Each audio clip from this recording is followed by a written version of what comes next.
So, Eduardo, so 3 games in the season, including one against a good Power 5 or Power 4 team.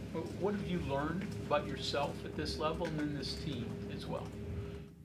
What have I learned from the 3 games so far? Um, just trying to figure out my role on the team. Um, I've learned a lot, I would say. I've learned how together this team is. That's definitely something I've learned. That we compete at a high level. I feel like um, that we're a group that is gonna work hard and is gonna show up. You said your role. So you sort of had an idea what your role was going to be before the Uh-huh. season started, but now that you're into it a little bit, has it changed? What do you define your role? No, I feel like my role has kind of been the same since before the season started. Again, like I've said previously, trying to bring a leadership role into this team, and guide everybody as much as best as I can, and encourage and uplift everybody on this team. The thing about athletics that I've always kind of found interesting is that it hardly, I mean, coaches will spend hours coming up with a game plan. Uh-huh. You guys will watch all the film and study the game, but then you get in the game itself, and sometimes it just never goes according to plan.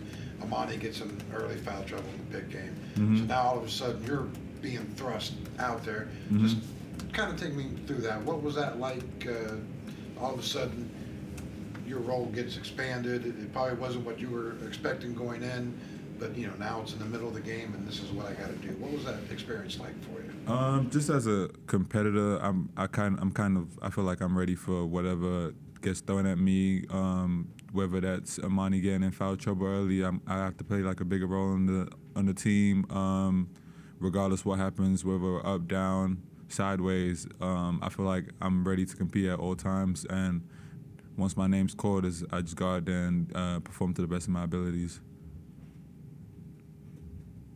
Offensively, people may look at you and say, okay, here's a post guy, we want to throw it to him on the blocks. That's obviously not the forte of this team. Mm-hmm. How has learning how to play on the perimeter, the screening, the passing, the rolling, fit in with you, and do you feel like you're getting more comfortable with that?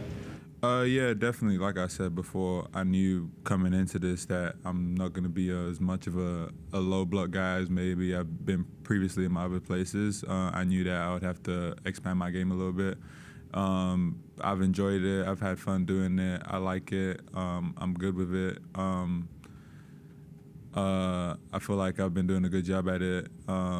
It took a little time at first getting used to it, but I feel like I'm enjoying it, and I feel like I'm doing a great job at it. You have to learn different players' tendencies, different people's, like how they come off screens, things like that. Yeah, definitely. Different players play differently, so you have to understand. Some people might like screen set a certain way. Some people might like you to do certain things. Some people might cut off a lot. Some people maybe don't want to go into a handoff where they got to dribble it. Some people just want you to set the screen a certain way. So that's what practice is for. You pick up everybody's tendencies and you just kind of go from there. Techniques of blocking a shot. With your length, obviously, you can do that. You've done that. So Mhm. are there various techniques of being a good shot blocker, things you can do and things you shouldn't do?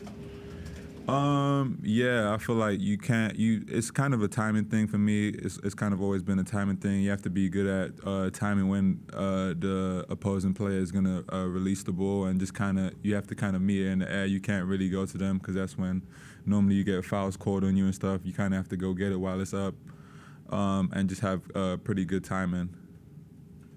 Friday night, so like once Pitt kind of got up, 8, 10, 12 points, Mm-hmm. were you surprised that there wasn't a better response on your guys' part? Yeah, you could say that.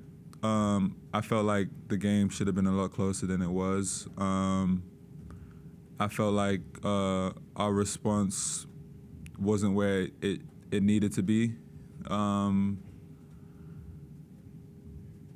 Me personally, I felt like we should have responded in a better way and kind of weathered their storm a little bit. I mean, teams are going to go on runs. Right. Guys are going to make shots. If you look at the start of that game, they made a bunch of tough shots, contested shots, and sometimes teams do that. You just can't control that. But where I feel like we should have been better is maybe weather it a little bit better. String along a couple more stops and go back on offense and execute. And we struggled a little bit to do that, but again, that's what practice is for, and we're working on it. And yeah, we're working on it. Seems like Iona plays a little bit different style pressing defensively. So, what kind of challenge is that to face something you haven't really faced before? And what's again your role when it comes to press break? So yeah, Iona tomorrow. So the way they play, they try and out tough you. They're gonna be a physical team. They're gonna try and punk you a little bit. They're gonna try and get into you a little bit, kind of shake you up.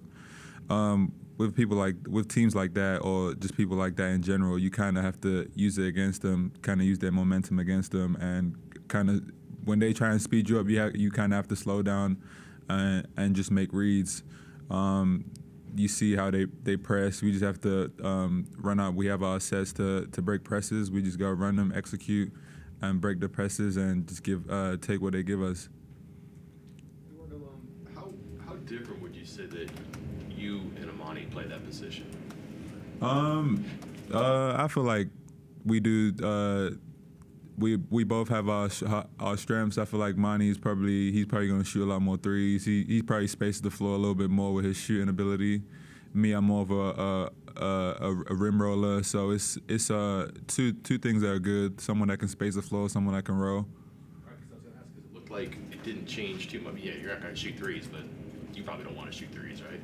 So it didn't seem like it was terribly different when you were in there and you were productive. But I was curious, like if you know you're going to play like 12 minutes a game, all of a sudden it goes to 24 or 25. Do you try to play more like Amani to make it more of a normal offense for everybody, or just do what you do and just you got to stretch it for 26 minutes? I've never kind of been the person where I've wanted to play like someone else. I kind of know what I do well and what I bring to the team, and I just focus on that and do what I know I can do well. I don't want to go out there and start doing a bunch of stuff that I don't do on a regular basis. I'd rather just do what I know I can do well and what I feel like can help the team win. You listed a couple of the things that you have to do to create a successful block shot. If you don't get that block shot that you go after, what's the most difficult thing about transitioning from that effort to rebounding? In that instance, you just got to go get the ball. If you don't get it, you just gotta be quick. You gotta try and go get it. It's about your second jump, your second boost of energy. You just gotta go and get it. If you don't get it, You're off the ground. You're going after the ball, getting to the floor, swinging, finding it. Are those things? That be a little tougher than it looks? You said, can you repeat just that? Seeing where the ball is. After you've gone after it.